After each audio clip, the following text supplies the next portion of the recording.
But all retail fairs, you know, are not alike. Some fairs are legendary, and they will fill your entire year, possibly, for your first couple of years. What is one good show for one person is a bad show for another. And that is always true. Always true.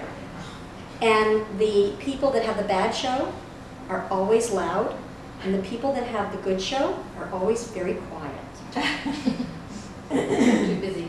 Can't even remember. They are, and they don't like the whiners. You know, I have always asked some of my better exhibitors, why don't you come to the wrap-up meeting? Why don't you fill out the forms? Why don't you fill out the surveys when we send you the post-show surveys? I'm too busy for that. You know, I don't want to do that. I don't want to get involved in all that. So, you know, never judge a show by what someone who's doing it for the first time says. Judge it only by what somebody who's been doing it for 10 years says.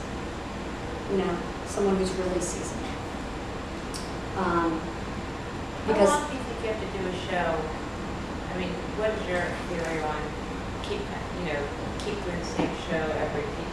3 years. For wholesale, I would do it. I would not make a commitment to doing wholesale unless you're really making a 3-year commitment for doing it. Because it's going to take you a while to get your feet planted properly and to understand the marketplace. Now, if you've come and visited and worked for somebody else for a couple of years, you're way ahead of the game. You know the market. You're at every show I ever go to. If you really know pricing and you really know the players and you know what's going on, it becomes a lot easier. You stood behind a booth and sold. So that, all of that intimidation factor is gone for you. Huh? Yeah, okay. So it makes it easier. Huh? Right. So it's easier. Right. All right, so by wholesaling, you are leaving the world of what I call one-night stands.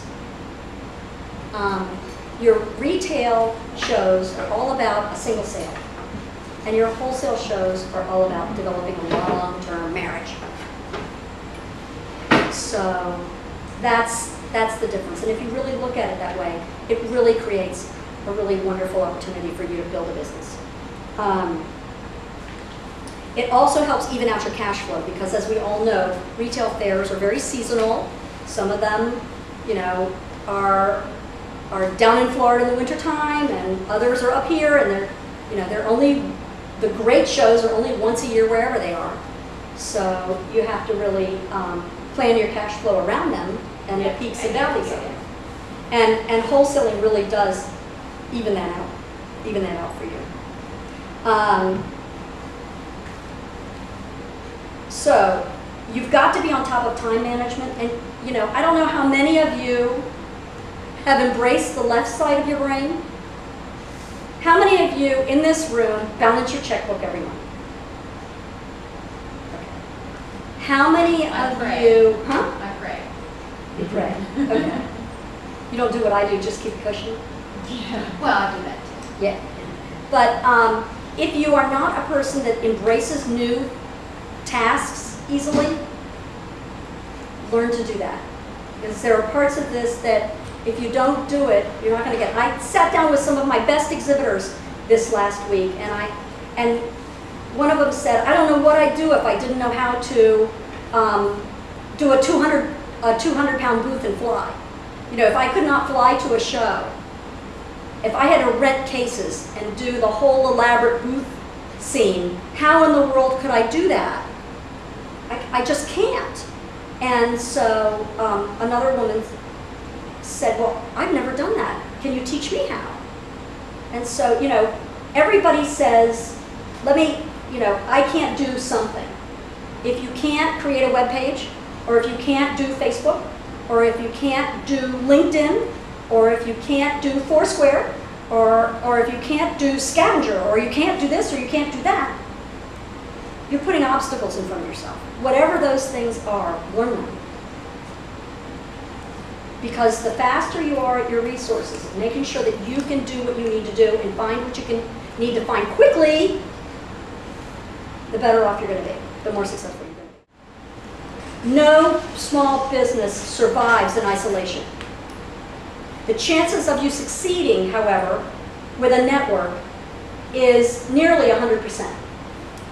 And the chance of you failing without a network of support is 100%. That's just the way the statistics work.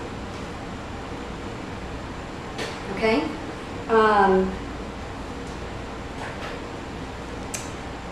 Our wholesale show is different than a lot of shows. We are very careful to select things that are as new and different as we can.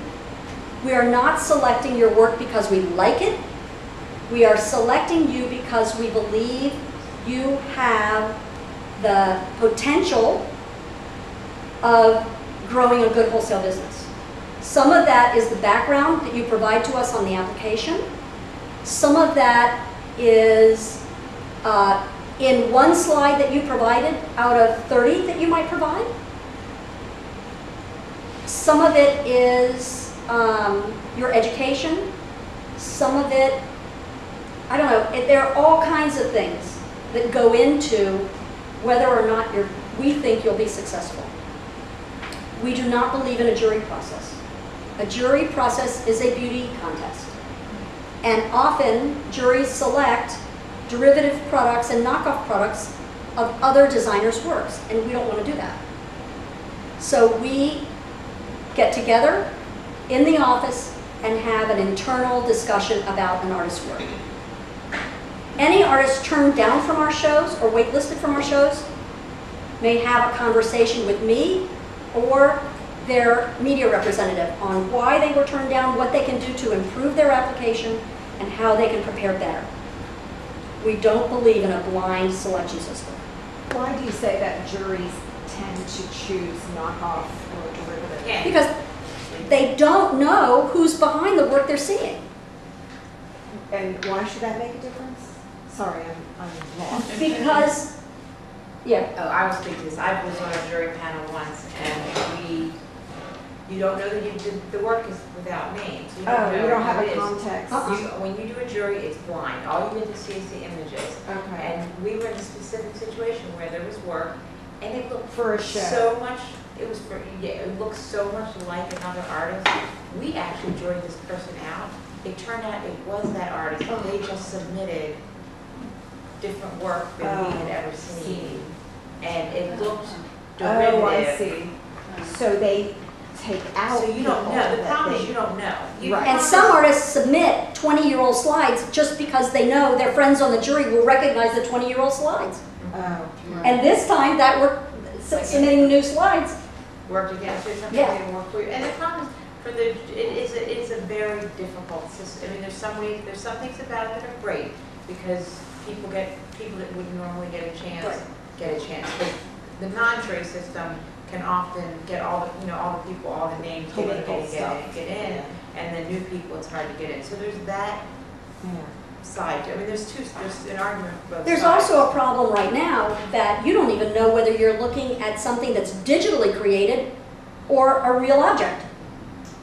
Now, the rules say Yeah, what the but- rules say. But they're not, you can't, those rules, there's no way to Enforce them. enforce those rules. I understand that, but you could be, Yeah. if you don't know the person and their background, I don't want to accept a jeweler that only creates jewelry on paper and hands it off to a jobber Oh. to make the jewelry. I want someone that doesn't have a good manicure in my show. I'm in.